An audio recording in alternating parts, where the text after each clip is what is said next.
नमस्कार, मैं जुखान दिनभर की खबरों में सबसे पहले डालते नजर आज के मुख्य समाचारों पर। नर्स श्रेणी द्वितीय के पद पर जिले में कार्यरत 4 कर्मियों की सेवाएं समाप्त। राज्य सरकार के आदेश के बाद सीएमएचओ ने किया पद मुक्त। राजस्व वन महोत्सव के अवसर पर जिले भर में किया गया पौधरोपण। जिला मुख्यालय पर कलेक्टर, एडीएम, तहसीलदार समेत राजस्व अधिकारियों ने किया पौधरोपण। उच्च शिक्षा संस्थानों की उपेक्षा से नाराज एबीवीपी कार्यकर्ताओं का कलेक्ट्रेट पर प्रदर्शन। मुख्यमंत्री के नाम कलेक्टर को सौंपा 15 सूत्री मांग पत्र। दीवान सजे अखंड पाठों की डाली भोग। कोरोना गाइडलाइन की पालना करते हुए मनाया गया सालाना चौक मेला। आबकारी विभाग की दोगली नीतियों के विरोध में शराब कारोबारियों ने शुरू किया अनिश्चितकालीन धरना। आरएमएल के अनुपात को 50% से घटाकर 20% करने की मांग। अब खबरें विस्तार से। 108 एम्बुलेंस कर्मियों को स्थायी करने के लिए बाहरी लोगों को अनुभव प्रमाण पत्र जारी करने के मामले में मुख्य चिकित्सा एवं स्वास्थ्य अधिकारी डॉक्टर नवनीत शर्मा ने गुरुवार को आदेश जारी कर जिले के प्राथमिक और सामुदायिक स्वास्थ्य केंद्रों में नर्स श्रेणी द्वितीय के पद पर कार्यरत 4 जनों की सेवाएं समाप्त कर दी। राज्य सरकार की ओर से आदेश जारी करने के बाद हनुमानगढ़ सीएमएचओ की ओर से 4 को पद मुक्त कर दिया गया है।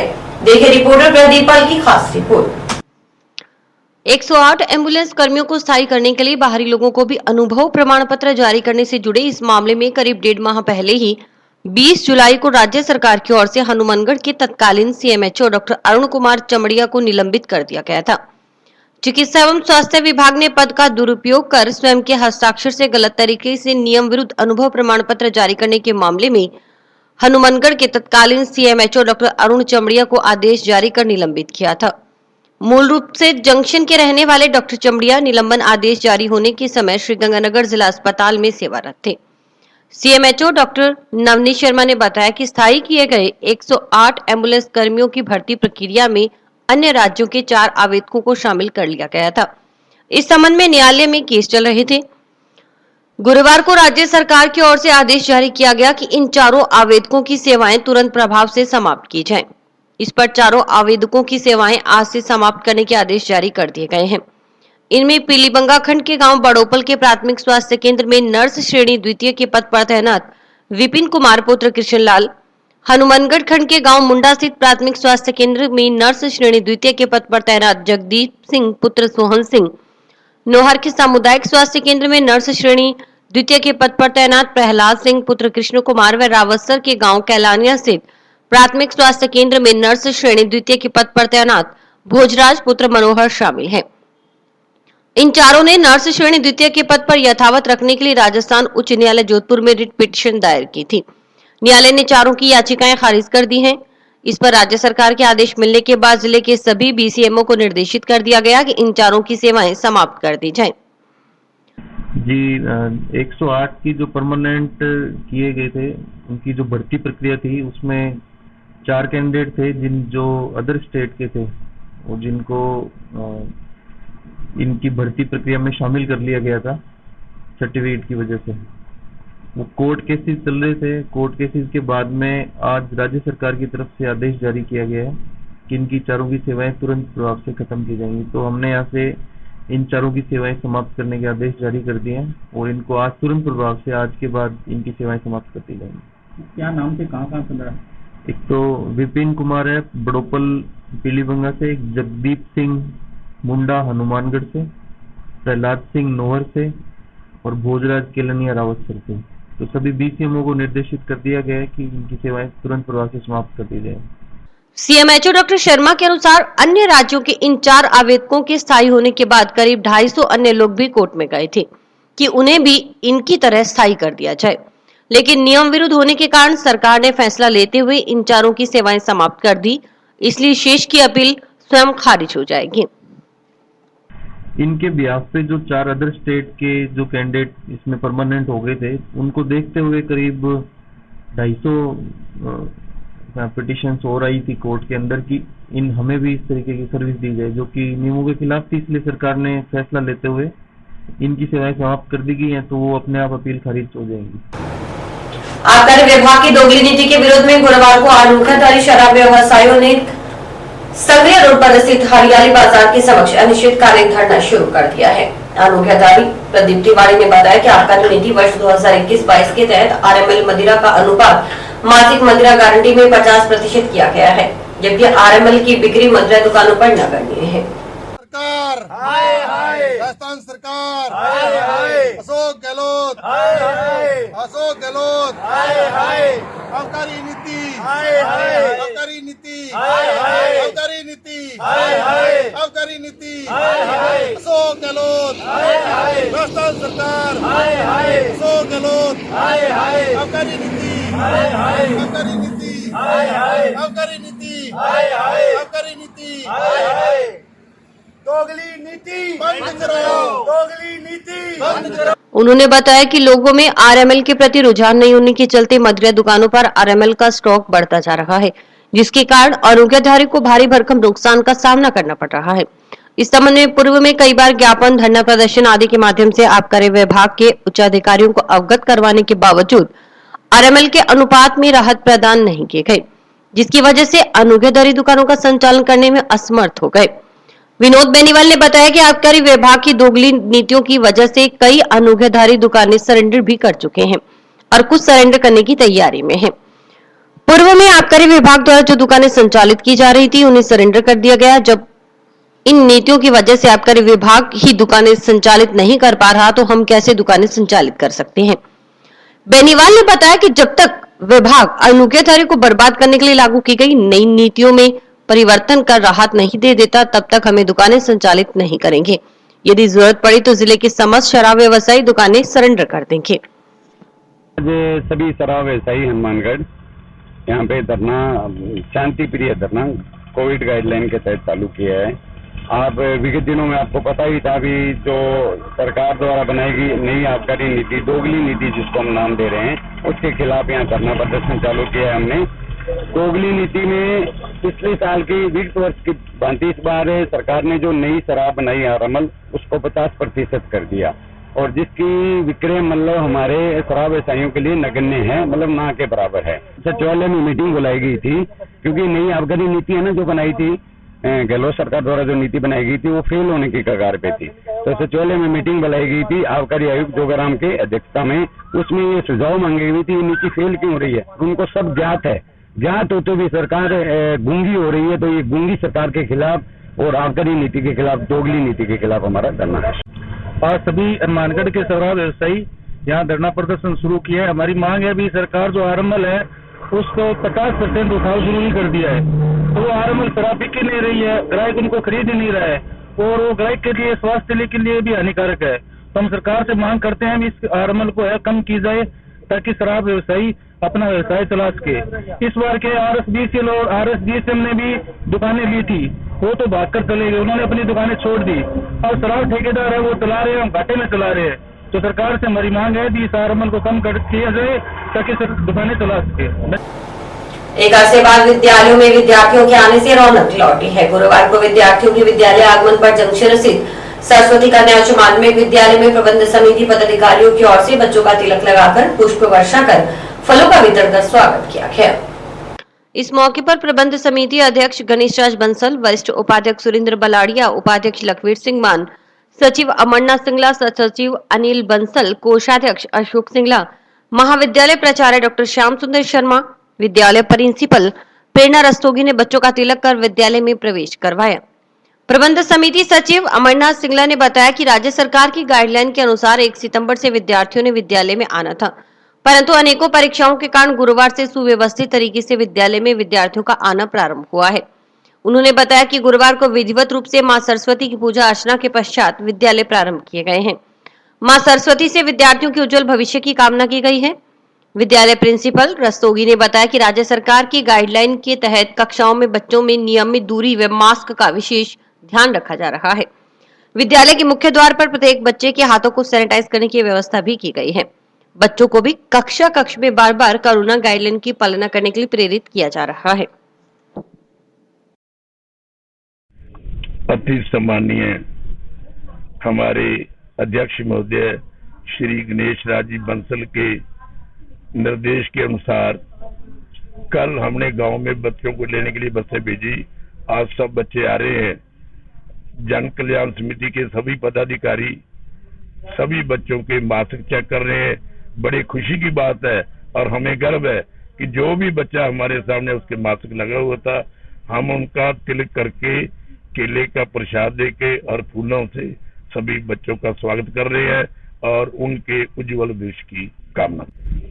आज विद्यालय में 9 से 12 तक के बच्चों का विद्यालय प्रबंध समिति के द्वारा अभिनंदन किया गया, फूल के द्वारा, और उनको फल भी भेंट किए गए और उनके उज्जवल भविष्य की कामना की। बच्चे आए हैं स्कूल में, रौनक आई है, अच्छा लगा सबको। राजस्व दिवस के उपलक्ष्य में कलेक्टर नथमल डिडेल सहित अन्य अधिकारियों ने गुरुवार सुबह कलेक्ट्रेट और पुरानी कलेक्ट्रेट परिसर में पौधरोपण किया। इस दौरान जिला कलेक्टर नथमल डिडेल ने मीडिया कर्मियों से मुखातिब होते हुए कहा कि मुख्यमंत्री की घोषणा अनुसार राजस्थान में 9 सितंबर का दिन राजस्व दिवस के रूप में मनाया जाता है। उनका मानना है कि राजस्व मशीनरी की ओर से विकास में जो महत्वपूर्ण भूमिका निभाई जाती है, उसके मद्देनजर यह बहुत बड़ी घोषणा है। इससे पटवारी से लेकर जिला कलेक्टर और प्रिंसिपल सेक्रेटरी रेवेन्यू तथा मुख्यमंत्री तक पूरी मशीनरी को एक अच्छा संदेश देने का कार्य किया गया है। इसी के मद्देनजर गुरुवार को जिले सहित पूरे प्रदेश में पटवार मंडल से लेकर तहसील मुख्यालय, उपखंड अधिकारी कार्यालय, तहसील कार्यालय व कलेक्ट्रेट कार्यालयों में जहां जहां संभावना है वहां सघन पौधारोपण किया जा रहा है। इसी कड़ी में हनुमानगढ़ जिले में भी जिला मुख्यालय पर कलेक्ट्रेट और पुरानी कलेक्ट्रेट परिसर में वृक्षारोपण किया गया। इसके साथ ही जिले में पटवार मंडल तक पौधे लगाए गए। कलेक्टर ने बताया कि इस बार पूरे जिले के पटवारियों ने भी इस मुहिम में बढ़ चढ़कर अपनी सक्रियता दिखाई है। लगभग हर जगह पौधरोपण करवाया गया है। कलेक्टर ने कहा कि राजस्व दिवस और राजस्व मशीनरी तथा पर्यावरण के प्रति हमारे बनने वाले दायित्व का समागम करते हुए एक अच्छा संदेश इस क्रियाविधि के माध्यम से दिया गया। इस मौके पर आयोजित किए गए पौधरोपण कार्यक्रम में कलेक्टर ने अमरूद का पौधा लगाया। उसके बाद अन्य अधिकारियों एडीएम रामरतन सौकरिया, डीएफओ कर्ण सिंह काचला, पीआरओ सुरेश बिश्नोई, तहसीलदार बाबूलाल, नायब तहसीलदार दानाराम मीणा, कलेक्ट्रेट के कार्यालय अधीक्षक ब्रिजमोहन सोखल, स्काउट गाइड के CO Bharat Bhushan, ranger leader Harjeet Kaur ने भी फलदार और छायादार पौधे लगाए। इस अवसर पर स्काउट गाइड के रोवर्स और रेंजर्स, आपदा प्रबंधन के वॉलंटियर्स आदि उपस्थित रहे। आज 9 सितंबर को माननीय मुख्यमंत्री जी की घोषणा अनुसार पूरे राजस्थान में राजस्व दिवस मनाया जा रहा है। मैं समझता हूं कि राजस्व की जो कड़ी है उसमें पटवारी से लेकर के जिला कलेक्टर और हमारे रेवेन्यू सेक्रेटरी तक इन सब लोगों के द्वारा किए गए कार्यों को एक समझने की और उनको रिकॉग्नाइज करने का एक बहुत बड़ा अवसर है। इस अवसर पर आज पूरे जिले में पटवार मंडल, तहसील मुख्यालय, उपखंड मुख्यालय, जिला कलेक्ट्रेट, इन सभी परिसरों में सघन वृक्षारोपण किया जा रहा है। हनुमानगढ़ में भी पुरानी कलेक्ट्री और न्यू कलेक्ट्री दोनों जगह पौधारोपण किया गया है। बहुत ही अच्छी बात है कि पुरानी कलेक्ट्री में हमारे रोटरी क्लब की तरफ से और संत निरंकारी जो हमारे सेवा दल हैं, सेवा के लोग हैं, उनके द्वारा बहुत ही सघन पौधारोपण करके लगभग 1500 पौधे लगाए गए हैं, जो आने वाले समय में एक जंगल का रूप लेंगे। तो मैं समझता हूँ कि विभिन्न संगठन और व्यक्ति समाज के प्रति और पर्यावरण के प्रति जो अपने दायित्व हैं उनको बहुत अच्छे तरीके से निभा रहे हैं। 2021 राजस्व वन महोत्सव मनाया जा रहा है और ये पूरे राजस्थान में मनाया जा रहा है। इसी संदर्भ में राजस्व मंडल के निर्देश थे कि आप 6 फीट से बड़े पौधे लगाएंगे और ये पौधे जो हैं स्पेशल रूप से जो बिल्डिंग है, कलेक्ट्रेट की बिल्डिंग है, तहसील की बिल्डिंग है, एसडीएम ऑफिस की बिल्डिंग है, हमारे पटवार मंडल है, उनके बिल्डिंगों के 10 फुट जगह छोड़ते हुए लगाए जाएंगे और भविष्य में कोई बिल्डिंग बढ़ती है उसके लिए भी जगह छोड़ी जाएगी। इसी संदर्भ में आज जिला कलेक्टर महोदय, अतिरिक्त जिला कलेक्टर महोदय, तहसीलदार हमारे और पीआरओ साहब, ये सभी और इसके तहत क्या है कि कलेक्ट्रेट में तो करीब अब तक हमारे 1200 पौधे लगाए जा चुके हैं और आज हम 40 पौधे कलेक्ट्रेट में लगा रहे हैं। और निरंकारी सत्संग मंडल द्वारा ये जो जगह एडीएम साहब द्वारा दी गई थी कलेक्ट्रेट के बैक साइड में, तो वहाँ करीब 400 पौधे सत्संग मंडल द्वारा लगाए जा चुके हैं और टोटल रोटेरी और सत्संग मंडल द्वारा 1500 पौधे कलेक्ट्रेट के बैक साइड में लगाए जाने। राजस्व दिवस की सभी राजस्व अधिकारियों को मैं शुभकामनाएं देता हूं। आज जिला कलेक्टर महोदय की अध्यक्षता में कलेक्ट्रेट परिसर और पुरानी कलेक्ट्रेट परिसर में पौधरोपण किया गया है। इसमें पुरानी कलेक्ट्रेट परिसर में वन एक संस्था की तरफ से सघन पौधारोपण किया जा रहा है, जिसमें आज 500 पौधों का टारगेट किया गया है। इसमें आज 100 पौधे आज लगाए गए हैं, बाकी संडे तक के 500 पौधे पूरे लगाएंगे। मैं समझता हूँ कि पर्यावरण संरक्षण के क्षेत्र में ये संस्था बहुत ही बेहतरीन कार्य कर रही है और सघन पौधारोपण के जरिए ये पर्यावरण को बहुत अच्छा एक सघन पौधारोपण करके अच्छा पर्यावरण संरक्षण के रूप में कार्य करेंगी। केंद्र सरकार की निजीकरण की नीति के खिलाफ गुरुवार को एआईआरएफ के आह्वान पर north western railway employees union के बैनर तले रेल कर्मचारियों ने जंक्शन रेलवे स्टेशन परिसर में प्रदर्शन किया। विरोध प्रदर्शन करने वालों में कई कर्मचारी शामिल थे। कर्मचारियों ने केंद्र सरकार के खिलाफ नारेबाजी करते हुए विरोध दर्ज करवाया। नॉर्थ वेस्टर्न एम्प्लॉय यूनियन जिंदाबाद, जिंदाबाद, जिंदाबाद। नॉर्थ वेस्टर्न एम्प्लॉय यूनियन जिंदाबाद, जिंदाबाद, जिंदाबाद। एआईआरएफ जिंदाबाद, जिंदाबाद, जिंदाबाद। निजीकरण बंद करो, बंद करो, बंद करो। निजीकरण बंद करो, बंद करो, बंद करो। निजीकरण मुर्दाबाद, मुर्दाबाद, मुर्दाबाद। निजीकरण मुर्दाबाद, मुर्दाबाद, मुर्दाबाद। निजीकरण मुर्दाबाद, मुर्दाबाद, मुर्दाबाद। निजीकरण मुर्दाबाद, मुर्दाबाद, मुर्दाबाद। कॉमरेड शिव गोपाल मिश्रा जिंदाबाद, जिंदाबाद, जिंदाबाद। कॉमरेड शिव गोपाल मिश्रा जिंदाबाद, जिंदाबाद, जिंदाबाद। कॉमरेड नील व्यास जिंदाबाद, जिंदाबाद, जिंदाबाद, जिंदाबाद। एआईआरएफ जिंदाबाद, जिंदाबाद, जिंदाबाद। रेलवे निजीकरण बंद करो, बंद करो, बंद करो। रेलवे निजीकरण बंद करो, बंद करो, बंद। उन्होंने आरोप लगाया कि केंद्र की मोदी सरकार इस हठधर्मिता पर अड़ी हुई है कि उसे हर सरकारी सेक्टर को निजी हाथों में सौंपना ही है। देश में सबसे बड़ा सरकारी महकमा रेलवे है। मोदी सरकार रेलवे को भी पूरी तरह से निजीकरण करना चाहती है। इसके तहत अब तक 400 रेलवे स्टेशन, 90 सवारी गाड़ियां, 1400 किलोमीटर का railway track, 265 goods shed, 741 kilometer का Konkan railway track, 6 hill station railway, 673 kilometer का dedicated front corridor, 15 railway stadium का निगमीकरण किया जा रहा है। यह सब अंबानी अंडानी को बेचा जा रहा है। केंद्र की मोदी सरकार की ओर से अपनाई गई निजीकरण की नीति आने वाले समय में बेरोजगारी बढ़ाएगी। रेलवे कर्मचारियों की यूनियन पूरे भारतवर्ष में इसका पुरजोर तरीके से विरोध कर रही है। हनुमानगढ़ शाखा द्वारा एआईआरएफ के आह्वान पे निजीकरण के विरोध में प्रदर्शन किया गया है। केंद्र सरकार द्वारा, मोदी सरकार द्वारा जो निजीकरण की नीति अपनाई गई है वो बहुत बरखिलाफ है। हमारी कम से कम भी अभी इन्होंने नई नीति अपनाई है। कम से कम 400 रेलवे स्टेशन, 90 सवारी गाड़ियां, वो नॉर्थ वेस्टर्न एम्प्लॉय यूनियन के बरखिलाफ है। और मेन चीज है कि ये बेरोजगारी को बढ़ावा दे रहे हैं। आज सभी के बच्चे पढ़े लिखे हैं और पढ़े लिख के नौकरी की तलाश में है। जब रेल का सबसे बड़ा केंद्र का महकमा रेल विभाग है और उसका निजीकरण होएगा तो आने वाले समय में बच्चों को नौकरियां मिलने की संभावना बिल्कुल खत्म हो जाएंगी। जो आज बच्चे अपना कोर्स करके बैठे हैं, पढ़ाई करके बैठे हैं, तो उनको नौकरियां कहाँ मिलेगी। केंद्र सरकार की हठधर्मिता की वजह से north western railway employ union और एआईआरएफ के आह्वान पर उनका विरोध प्रदर्शन किया जा रहा है। विरोध प्रदर्शन पूरे भारत में किया जा रहा है क्योंकि मोदी सरकार ने हठधर्मिता कर रखी है कि ये मेरे को हर सरकारी सेक्टर को बेचना है। हर सरकारी सेक्टर को बेचना है जिसमें सबसे बड़ा महकमा इंडिया के अंदर रेलवे है, जो रेलवे का पूर्ण तरीके से निजीकरण करना चाहता है। जिस कड़ी में उसने लगभग 400 स्टेशन और 1400 किलोमीटर का रेलवे ट्रैक और 265 गुड्स शेड और 740 किलोमीटर का कोंकण रेलवे ट्रैक जिसने अंबानी और अडानी को दिया है। मात्र ये ऐसे दो ही उसके चमचे या चेले हैं जो जिनका निजीकरण करवाकर वो उनके हाथों में देना चाहता है। और हमारी यूनियन पूरे भारतवर्ष में इसका पुरजोर विरोध कर रही है। जिले में गुरुवार को कोरोना से बचाव के लिए चिकित्सा एवं स्वास्थ्य विभाग की ओर से 373 केंद्रों पर कोविड-19 वैक्सीनेशन किया गया। गुरुवार को सभी खंड स्तर पर 18 से 44 और 45 से अधिक आयु वाले नागरिकों को वैक्सीन किया गया। नागरिकों के कोविशील्ड की पहली और दूसरी डोज लगाई गई। गुरुवार को भी टोकन सिस्टम के आधार पर वैक्सीनेशन के लिए एंट्री दी गई।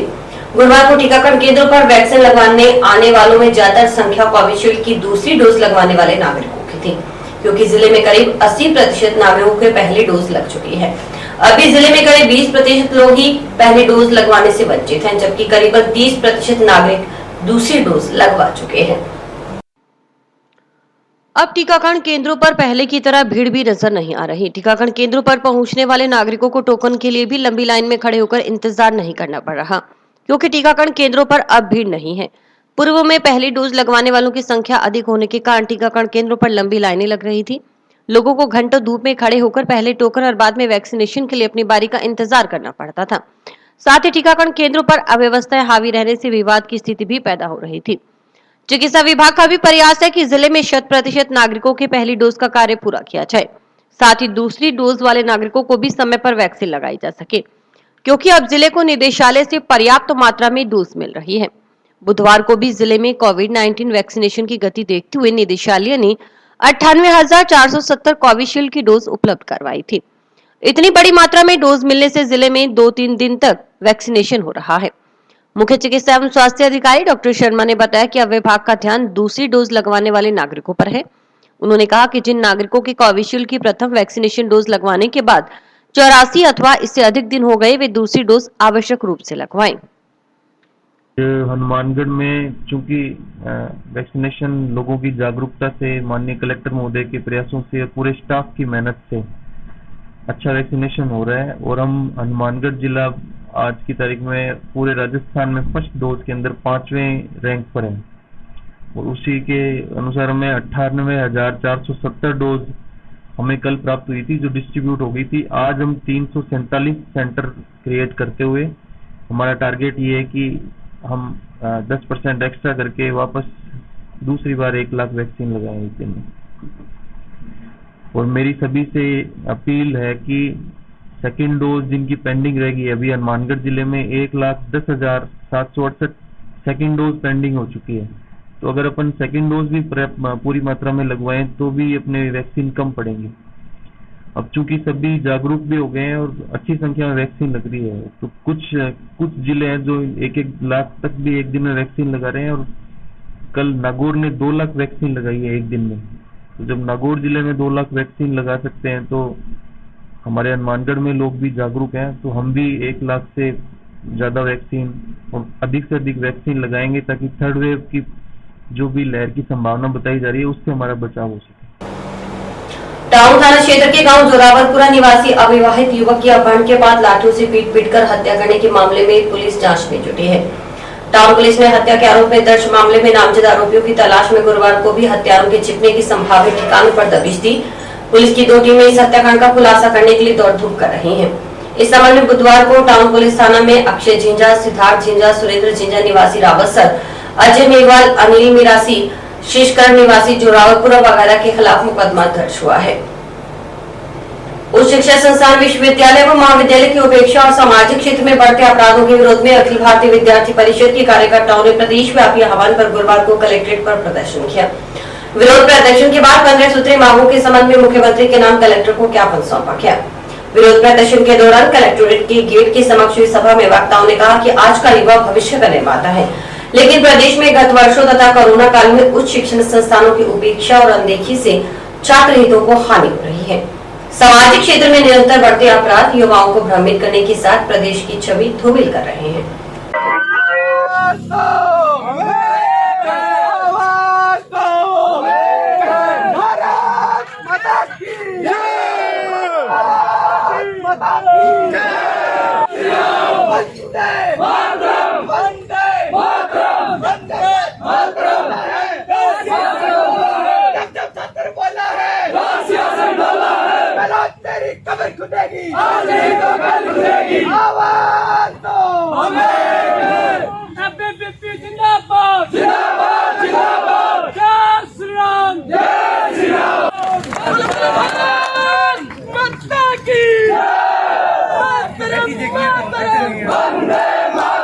भारतीय विद्यार्थी परिषद का प्रदेश व्यापी आज धरना प्रदर्शन हर जिला मुख्यालय पर दिया गया, जिसमें आज हनुमानगढ़ जिले में जिला मुख्यालय पर सभी इकाइयों से विद्यार्थी एकत्रित हुए एवं धरना प्रदर्शन किया गया। इस विषय में हम कलेक्टर से मिले, उन्होंने हमें आश्वासन दिया है कि जो आपकी मांगे हैं वो मैं सरकार तक पहुंचाने का काम करूंगा। विद्यार्थी परिषद ने अभी जो मांगे रखी है वो इस प्रकार से है कि विद्यार्थी परिषद ने छात्रवृत्ति के लिए मांग की है कि विद्यार्थियों की जो कोरोना काल से छात्रवृत्ति नहीं आई है वो छात्रवृत्ति आए।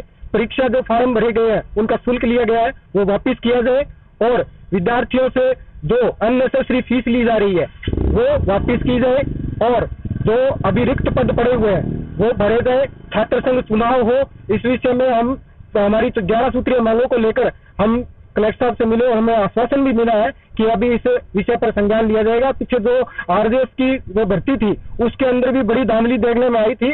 शिक्षा मंत्री ने अपने परिवार रिश्तेदारों को उसमें 80% मार्क्स दिए, तो हम विद्यार्थी परिषद के कार्यकर्ता मांग करते हैं कि शिक्षा मंत्री इस्तीफा दे और कुर्सी छोड़े।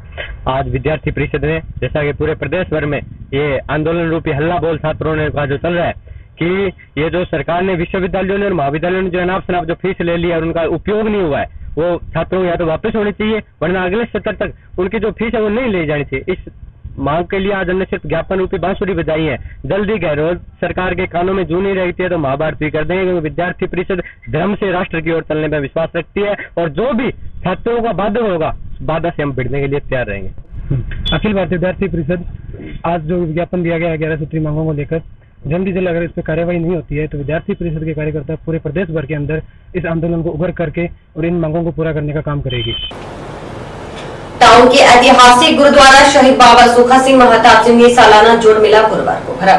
यद्यपि कोरोना काल के चलते राज्य सरकार व प्रशासन के निर्देशानुसार इस बार जोड़ मेला छोटे स्तर पर मनाया गया। इसके तहत गुरुवार को जारी लड़ीवार श्री अखंड पाठों के भोग डाले गए और दीवान सजाए गए।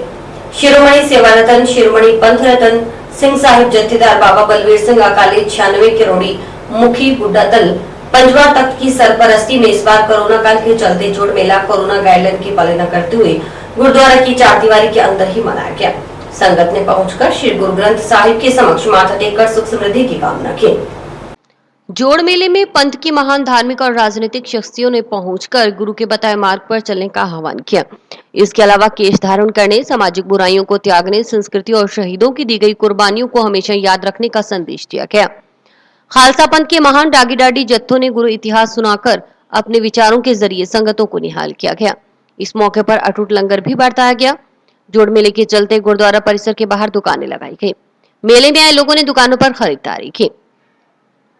गुरुद्वारा की सेवादार कश्मीरा सिंह व सुखदेव सिंह ने बताया कि कोरोना काल के चलते प्रशासन के निर्देशानुसार इस बार शहीदी जोड़ मेला गुरुद्वारा परिसर में ही मनाया गया है। कोरोना गाइडलाइन का पालन करते हुए ज्यादा भीड़ नहीं की गई। उन्होंने बताया कि करीब 30-35 सालों में यह पहला मौका है जब जोड़ मेला छोटे स्तर पर किया गया हो। पिछले साल भी कोरोना काल के चलते जोड़ मेला स्थगित कर दिया गया था। गौरतलब है कि टाउन स्थित ऐतिहासिक गुरुद्वारा शहीद बाबा सुखा सिंह महताब सिंह में बरसों से जोड़ मेला भरता है। इसमें हनुमानगढ़ के अलावा पड़ोसी राज्यों से भी खूब लोग आते हैं। कुश्ती प्रतियोगिताएं भी होती हैं, धार्मिक समागम भी होते हैं। कोरोना काल के चलते इस बार सिर्फ लड़ीवार अखंड पाठों का प्रकाश किया गया और भोग डाले गए। इसके अलावा पिछले साल की भांति इस बार भी कोई विशेष आयोजन नहीं करवाए गए।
ਅੱਜ ਜਿਹੜਾ ਇਹ ਮਹਾਨ ਸਮਾਗਮ ਸ਼ਹੀਦ ਭਾਈ ਸੁੱਖਾ ਸਿੰਘ ਜੀ, ਸ਼ਹੀਦ ਭਾਈ ਮਤਾਬ ਸਿੰਘ ਜੀ ਗੁਰਦੁਆਰਾ सालाना समागम उन्हां महान शहीदां दी याद दे विच करवाया जाता है।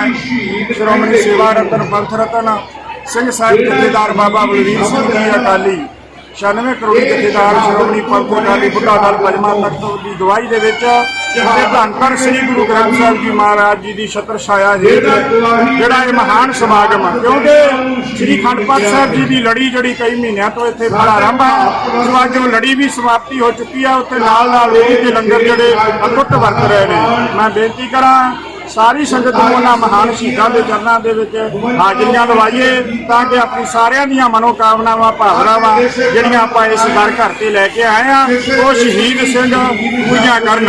सो मैं ये चैनल का भी बहुत बहुत धन्नवाद करदा जिन्हां ने सारा प्रोग्राम जिहड़ा आप जी संगतां नूं दर्शन करवाए जा रहे हैं। जिवें कि आप जी नूं पता ही है कि श्री दरबार साहिब अमृतसर की बेअदबी करने वाली मस्सा रंगड़ का सिर वढ़ के अज के दिन 25 भादो 9 सितंबर को शहीद बाबा सुखा सिंह शहीद बाबा महताब सिंह जी जो कि बुढ़ा जोड़ की पवित्र धरती चल के दरबार साहिब अमृतसर पहुंचे मत्से रंग का सिर वढ़ के ऐस स्थान हनुमानगढ़ के शहीद बाबा सुखा सिंह महताब सिंह गुरुद्वारा साहिब जिथे जोड़ मेले मनाए जाते हैं ऐस स्थान से रात्रि विश्राम किया शहीद बाबा सुखा सिंह जी ने ऐस तो चल के अगे बुढ़ा जोड़ साहब उन्होंने शहीदा सिंह की याद में शहीदी जोड़ मेला हर साल बड़ी धूमधाम मनाया जाता है। आवश्यक वस्तुओं और पेट्रोलियम पदार्थों की मूल्य वृद्धि पर प्रभावी नियंत्रण करने सहित विभिन्न मांगों को लेकर भारतीय मजदूर संघ की ओर से गुरुवार को कलेक्टर और प्रधानमंत्री मुख्यमंत्री के नाम ज्ञापन सौंपे गए। संघ जिलाध्यक्ष अमर सिंह के नेतृत्व में सौंपे गए ज्ञापन में कहा गया कि कोरोना महामारी की विषम परिस्थितियों में एक और तो पूरा समाज शारीरिक और मानसिक रूप से अत्यधिक परेशान हो रहा है।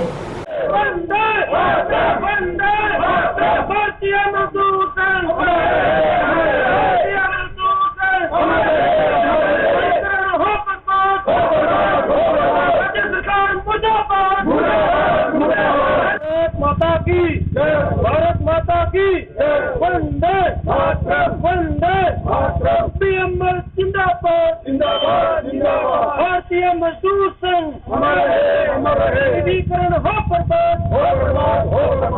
मूल्य वृद्धि और महंगाई के विरुद्ध एक ज्ञापन श्री प्रधानमंत्री जी के नाम और मुख्यमंत्री जी के नाम कलेक्टर साहब को दिया गया है।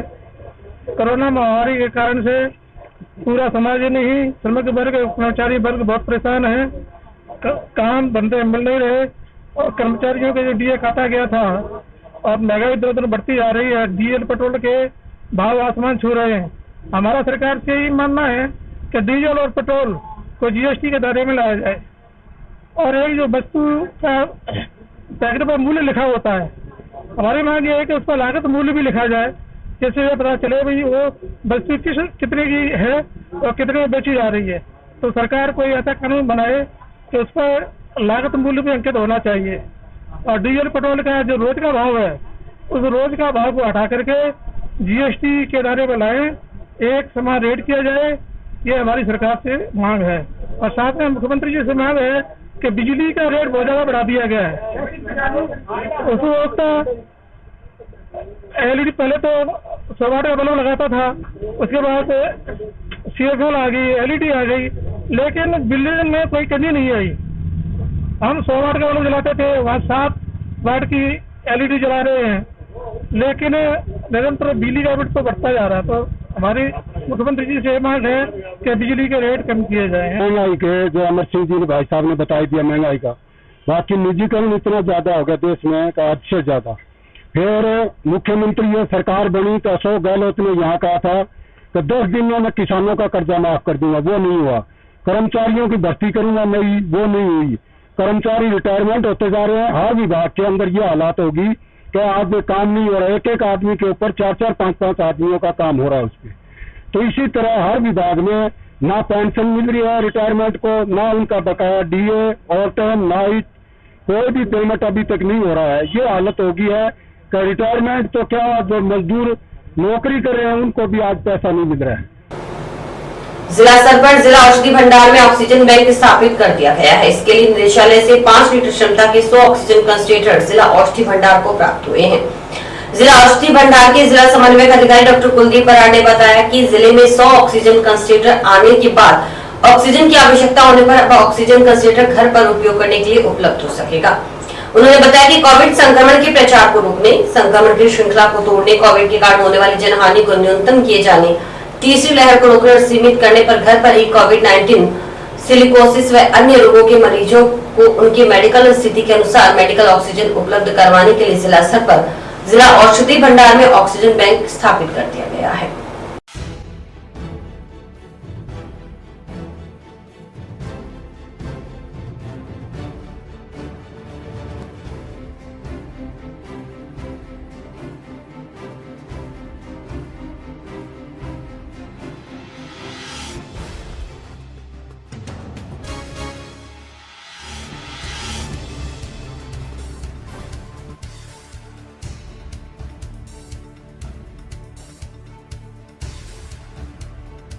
हुए राज्य सरकार ने हमें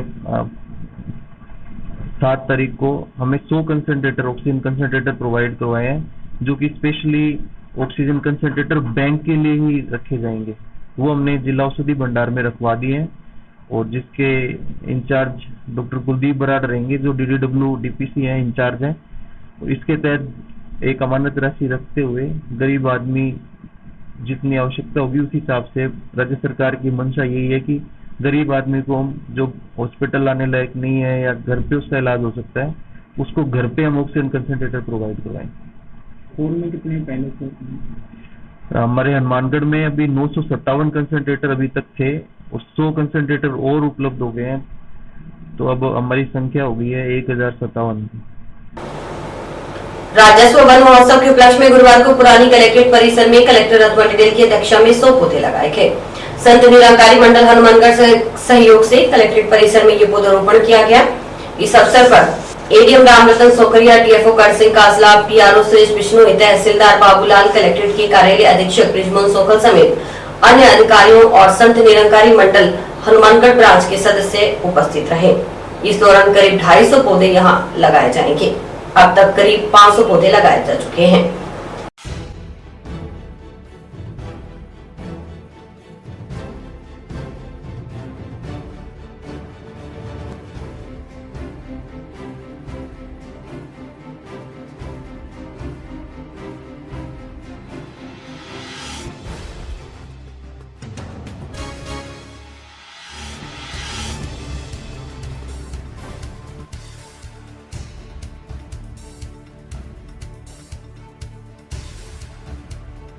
वन महोत्सव के अवसर पर संत निरंकारी मंडल के वन के तहत पुरानी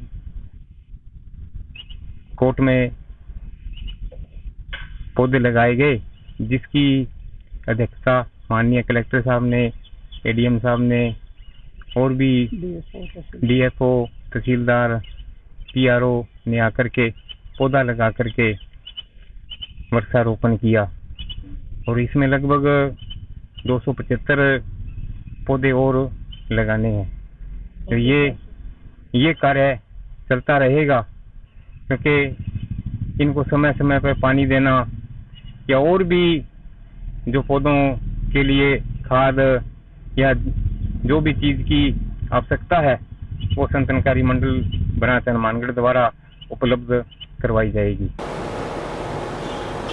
राजस्थान राज्य विधिक सेवा प्राधिकरण जयपुर के निर्देशानुसार एवं पदेना अध्यक्ष संजीव मांगो, जिला वन सेशन न्यायाधीश हनुमानगढ़ के निर्देशन में इंडिया भवन हनुमानगढ़ में पदेन सचिव संदीप कौर की अध्यक्षता में जिला विधिक चेतना समिति की बैठक का आयोजन किया गया। बैठक में पदेन सदस्य और बार संघ अध्यक्ष मनजिंद्र सिंह लेखा, सूचना एवं जनसंपर्क अधिकारी सुरेश बिश्नोई, प्रतिनिधि समाज कल्याण विभाग विकास कुमार और सदस्यगण अधिवक्ता रेशमी सिहाग, सुनीता वर्मा, कानराम वर्मा, जयसिंह दायमा आदि ने भाग लिया। बैठक में पदेन सचिव द्वारा बताया गया कि जिला विधिक चेतना समिति का यह कर्तव्य है कि वैदिक चेतना के बारे में राज्य प्राधिकरण की नीति और निर्देशों को क्रियान्वित करें, जिससे समाज में विशिष्ट रूप से महिलाओं और समाज के कमजोर वर्गों में विधिक चेतना को प्रोन्नत करते विधिक साक्षरता शिविर आदि सम्मिलित थे। सचिव द्वारा यह भी बताया गया कि रालसा जयपुर द्वारा वर्ष 2021-22 में महिला सम्मान, सुरक्षा और गौरव को समर्पित किया गया है। इसी क्रम में कार्यालय द्वारा महिलाओं के आर्थिक सशक्तिकरण, स्वच्छता, सांस्कृतिक अधिकारों को दृष्टिगत रखते हुए विधिक सेवा कार्यक्रमों का आयोजन समय समय पर किया जा रहा है। विधिक योजनाओं को धरातल पर कैसे उतारा जा सकता है, किस प्रकार से विधिक सेवाओं की पहुंच और आसान तरीके से आमजन तक पहुंच सकती है, इसके बारे में भी विचार विमर्श किया गया। जिला विधिक चेतना समिति का गठन होने के पश्चात आज उसकी प्रथम बैठक ली गई और आज इसमें हमने पूरे साल में जो कार्यक्रम किए जाएंगे उनका एक एजेंडा तय किया है। हमारा टारगेट ये रहेगा कि जो समाज के कमजोर वर्ग हैं, महिलाएं हैं, वल्नरेबल सेक्शंस हैं, जैसे HIV पॉजिटिव पेशेंट्स, ट्रांसजेंडर के लोग और बच्चे हैं, इस तरह के जो वल्नरेबल सेक्शंस है, वीकर सेक्शंस है, उनको टारगेट करते हुए उनके संबंध में जो लीगल प्रोविजंस हैं, कॉन्स्टिट्यूशनल प्रोविजंस हैं, सोशल वेलफेयर लेजिस्लेशन है, उसके बारे में उनको जागरूक किया जाए और जो सरकार की, केंद्र सरकार और राज्य सरकार की स्कीमें हैं, उनका जो जिस मकसद से वो तैयार की गई हैं वो उन तक पहुंच सकें। इसके बारे में हमने आज एक रोड मैप तैयार किया है और रूपरेखा तैयार करने के पश्चात हमने ये इस बात को महसूस किया है कि हमें जनप्रतिनिधियों को भी अपने साथ इस कार्यक्रम में शामिल करना होगा, क्योंकि उनके सहयोग के बिना जो टारगेटेड सेक्शंस हैं ना तो हम उनको आइडेंटिफाई कर पाएंगे और ना ही जो सरकार की योजनाएं उनके बेनिफिट के लिए बनी हैं वो उन तक पहुंचा पाएंगे। और इसी के साथ समाचार समाप्त हुए। रोजाना देखते रहिए समाचार। नमस्कार।